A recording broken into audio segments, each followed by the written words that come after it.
जय हिंद दोस्तों, कैसे हैं आप लोग। तो आज हम बात करने वाले हैं साल 2023 में आई एक हॉरर फिल्म मैरी किल के बारे में। फिल्म की स्टार्टिंग में हमें बेथ नाम की एक लड़की दिखाई जाती है जो कि अपने रूम में होती है और उसने एक सैटानिक साइन बना रखा था। उसके हाथ में एक सैटानिक बुक भी थी जिसके अंदर से वो स्पेल्स पढ़ रही थी। वो एस्मोडियस डीमन का नाम लेती है और उसके बाद अपना गला काट के अपनी जान दे देती है। वो फ्लैशबैक में याद कर रही थी कि वो अपने बॉयफ्रेंड के साथ इंटीमेट हो रही है और उनके साथ उनके दो दोस्त और भी मौजूद हैं। जब बेथ के दोस्तों को उसकी मौत की खबर मिलती है तो वो काफी हैरान हो जाते हैं और अगले दिन वो उसके फ्यूनरल पे जाने के लिए निकल जाते हैं। इन दोस्तों में थे बेथ का बॉयफ्रेंड ग्रांट और बाकी उसके दोस्त पेज, हेलन, विकी और साइमन। वो लोग बेथ की आंट के आने का इंतजार करते हैं जिसका नाम स्टेफनी था, लेकिन बेथ की आंट वहां पर उन्हें पिकअप करने नहीं आती। तभी उनके पास एक शरीफ आता है जो कि उनसे पूछता है कि आखिर वो लोग यहाँ पे क्या कर रहे हैं। तो वो उसे बताते हैं कि वो बेथ का फ्यूनरल अटेंड करने आए हैं और उन्हें ग्रेफ हाउस में जाना है तो वो उन्हें उसका पता बताए। उनकी बात सुन के वो शरीफ वहाँ का पता बता देता है और वो सभी वहाँ पे जाने के लिए निकल जाते हैं। जब वो वहाँ पे पहुँचते हैं तो देखते हैं कि वो घर काफी ज्यादा बड़ा है और तभी स्टेफनी बाहर निकलती है और उन सबका स्वागत करती है। वो सबको बताती है कि बेथ हमेशा उनके बारे में बातें किया करती थी।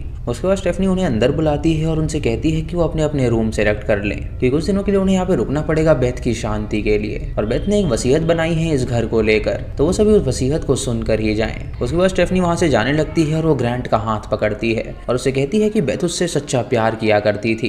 ये सुन के ग्रांट को काफी अजीब लगता है और उसके बाद स्टेफनी वहाँ से चली जाती है। उसके बाद सभी बेथ के रूम में जाते हैं जहाँ उन सबकी फोटोज थी और उसे देखकर उन्हें याद आता है कि वो लोग कितना खुश थे। ग्रांट उन्हें बताता है कुछ दिनों पहले उसने उसे कॉल किया था और वो कोई चीज के बारे में बताना चाहती थी, लेकिन बिजी होने की वजह से वो उससे मिलने नहीं आ पाया और वो बात वो नहीं जान पाया। विकी सबसे पूछती है कि आखिर बेथ ने अचानक ऐसा क्यों किया। तो सभी लोग सुन के हैरान हो जाते हैं और कहते हैं कि उन्हें इस बारे में कुछ नहीं पता। हेलेन सबसे कहती है कि बेथ ने शायद ये घर उन सबके नाम किया हुआ है, इसलिए स्टेफनी कह रही थी वो लोग वसीयत सुन के ही यहाँ से जाएं। ये सुन के विकी उससे कहती है कि बेथ उनसे हेट करती थी तो आखिर वो उनके लिए ऐसा क्यों करेगी। तो वो उससे कहती है कि इसके पीछे जरूर कोई ना कोई कारण है। उन सबके जाने के बाद ग्रांट बेथ के रूम में फ्लावर्स देखता है क्योंकि उसने उसके बर्थडे के दिन उसे दिए थे। वो याद करता है कि उनका रिलेशनशिप बहुत ही अच्छा चल रहा था, लेकिन बेथ का कहना था कि वो उससे शादी कर ले, लेकिन ग्रांट उससे इतनी जल्दीबाजी में शादी नहीं करना चाहता था, इसीलिए वो उसे हमेशा शादी के लिए मना करता रहता था। तभी अचानक ग्रांट को एटिक से कुछ आवाज आने लगती है। ये सुन के वो काफी डर जाता है। वो इस बात को नजरअंदाज कर देता है और वापस चला जाता है। उसके बाद रात को ये सभी डिनर करने के लिए बैठते हैं जहाँ ये सभी ड्रिंक करते हैं और अपनी दोस्ती के बारे में बातें करने लगते हैं। साइमन सबसे कहता है कि बेथ हमेशा एक स्पेल बोला करती थी, जैसे कि ब्लडी मैरी 3 बार बोलने पर ब्लडी मैरी आ जाती है, वैसे ही वो एक स्पेल बोलती है जिससे बोलने पर एक डीमन आता है। उसकी बात सुन के सभी लोग हंसने लगते हैं और उससे कहते हैं कि ये बहुत ही बोरिंग कहानी है। उसके बाद वो एक गेम खेलने लगते हैं, किल मैरी हुकअप, जहाँ पे सभी लोग ग्रांट को किल करना चाहते हैं और एक दूसरे से हुकअप और शादी करना चाहते हैं। इससे ग्रांट को बहुत ही बुरा लग जाता है और वो वहाँ से चला जाता है। और तभी विकी और पेज में भी लड़ाई हो जाती है और विकी भी उठ के वहाँ से चली जाती है। विकी ग्रांट के पास जाती है उसे समझाने के लिए और तभी अचानक वो उसे किस करने लगती है और वो दोनों इंटीमेट हो जाते हैं। इधर हेलेन पेज के पास आती है और उसे पूछती है कि क्या उसे लगता है कि बेथ की मौत के पीछे ग्रांट है। तो पेज उससे कहती है कि उसे नहीं लगता कि ऐसा कुछ होगा। वो उसे बताती है कि बेथ ने कुछ दिनों पहले ही उससे ब्रेकअप किया था, तो उसे लगता है कि कोई ना कोई सख्त कारण जरूर होगा। इधर विकी और ग्रांट जब इंटीमेट हो रहे होते हैं तो विकी को रियलाइज होता है कि वो गलत कर रही है, इसीलिए तुरंत उठ के वहाँ से चली जाती है। वो उससे कहती है कि उसे अब यहाँ से तुरंत बाहर निकलना होगा और वो अपना सामान पैक करके बाहर निकल जाती है वहाँ से जाने के लिए। जब वो आगे बढ़ती है तो जंगल में उसे कुछ आवाज आती है जिससे वो काफी डर जाती है और तभी कोई उस पर हमला कर देता है जिससे उसकी वहीं पर मौत हो जाती है। अगले दिन ये सभी दोस्त चर्च में जाते हैं लेकिन विकी वहाँ पे मौजूद नहीं होती।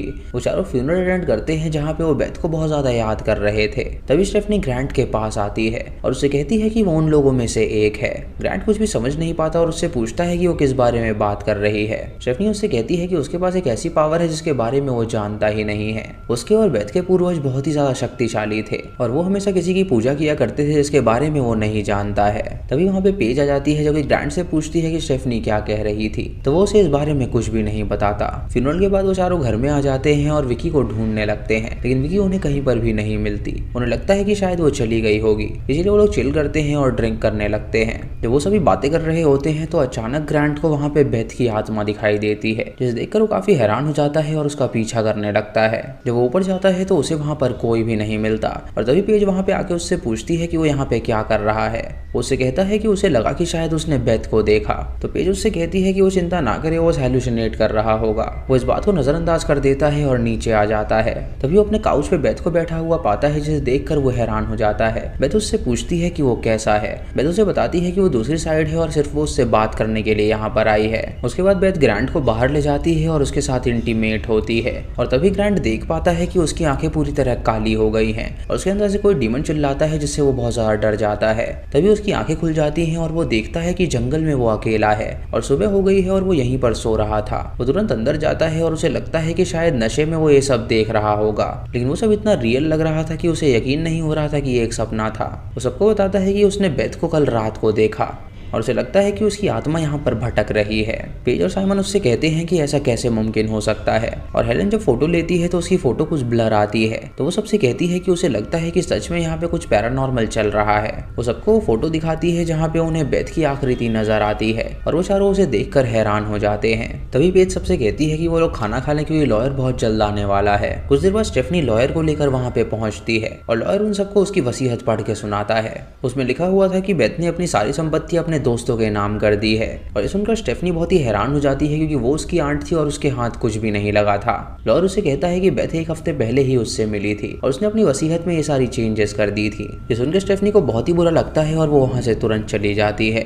अब ये चारों दोस्त सोचने लगते हैं कि आखिर उसने ऐसा किया क्यों। वो ये बात विकी को बताने की कोशिश करते हैं, लेकिन विकी का कॉल नहीं लगता और उन्हें इस बारे में पता नहीं था कि विकी मर चुकी है। साइमन उनसे कहता है कि इस घर को रख के वो क्या करेंगे। अगर वो इसे बेच देंगे तो उन्हें ढेर सारे पैसे मिलेंगे जिसे वो लोग डिस्ट्रीब्यूट कर सकते हैं। उसका आइडिया सबको पसंद आता है और वो सोचते हैं उस घर को बेचने का, क्योंकि उस घर के अंदर बहुत सारे एंटीक पीस भी थे जो कि बहुत महंगे बिकते और इससे वो बहुत ही अमीर बन सकते थे। ग्रांट उन्हें बताता है कि यहाँ पे एक रूम है जिसके अंदर बहुत सारी एंटीक चीजें हैं और वो रूम हमेशा लॉक्ड ही रहता है। ये सुनकर सभी उस रूम के बाहर जाते हैं और ग्रांट उसे खोलने की कोशिश करता है, लेकिन जब वो की होल के अंदर देखता है तो उसे किसी की आंख नजर आती है, जिसे देखकर वो बहुत डर जाता है और उनसे कहता है कि अंदर कोई मौजूद है। तभी वो सब मिलकर दरवाजा खोल देते हैं और जब वो अंदर जाते हैं तो उन्हें वहाँ पे कोई भी नहीं मिलता। वो रूम बहुत ही पुराना होता है और उसके अंदर कई सारी एंटीक चीजें पड़ी होती हैं। वहाँ पे उन्हें वो सैटानिक किताब भी मिलती है, जिसे देखकर वो सभी हैरान हो जाते हैं और सोचते हैं कि आखिर बेथ इन सब का क्या करती होगी। उन्हें उस किताब में एक बंदे की भी तस्वीर मिलती है जो कि बिल्कुल ग्रांट की तरह दिखता था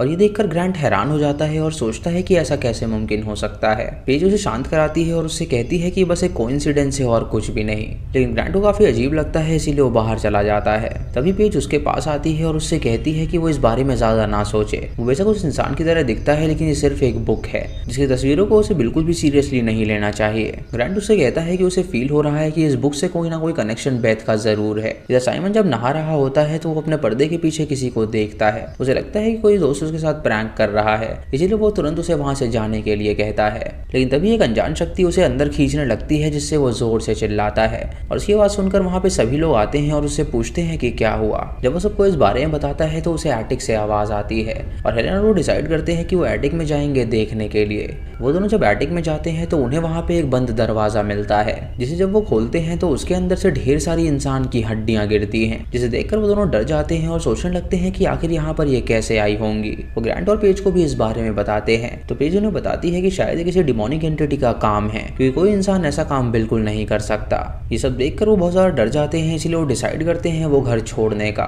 वो अपने सामान पैक करते हैं और बाहर होटल में रहने के लिए जाते हैं। इन होटल के बाहर बोर्ड लगा होता है कि वहाँ पे कोई भी रूम खाली नहीं है। ये देख के उन्हें काफी अजीब लगता है और ग्रांट उनसे कहता है कि उसे कहीं जाना है और वो उस ग्रुप से अलग हो जाता है और वो तीनों वापस अपने घर चले जाते हैं। तभी उन तीनों को वहाँ पे विकी का फोन मिलता है जो कि बुरी तरह टूटा हुआ था और ये देखकर वो हैरान हो जाते हैं। इसे ग्रांट स्टेफनी के पास जाता है और उसे बताता है कि उस घर में कोई ना कोई गड़बड़ है। तो स्टेफनी उसे बताती है कि उस घर में कोई भी गड़बड़ नहीं है, सदियों से वहाँ पे ये सब चलता आ रहा है। उसे एक बुक दिखाती है जिसमें एक पुरानी तस्वीर थी और उसके अंदर जो कपल था वो ग्रांट और बेथ की तरह दिख रहे थे। ग्रांट उनसे कहता है कि आखिर उन दोनों की फोटो यहाँ पर कैसे आई। स्टेफनी उन्हें बताती है कि ये दोनों इंसान थे, वो डीमन की पूजा किया करते थे और बदले में ये डीमन को इंसान की बलि चढ़ाते थे। इन लोगों ने डीमन से मन्नत मांगी थी कि हर बार वो एक ही शरीर में जन्म ले और डीमन उनकी हर एक विश पूरी करता रहा। वो ग्रांट को बताती है कि बेथ और उसका भी इस जमाने में पुनर्जन्म हुआ था, लेकिन बेथ किसी को नहीं मारना चाहती थी, इसीलिए उसने खुद की ही बलि दे दी। ग्रांट सुन के हैरान हो जाता है और वो समझ जाता है कि उसके उसके दोस्त खतरे में हैं। और उसके बाद वो अपने दोस्तों के पास जाता है और उन्हें सारी बात बताता है। पेज ये सुन के उनसे कहती है कि ये सब आंट स्टेफनी का काम है, वो जानबूझ के एक कहानी बना रही है ताकि वो लोग यहाँ से डर के भाग जाएं और प्रॉपर्टी उसके नाम हो जाए।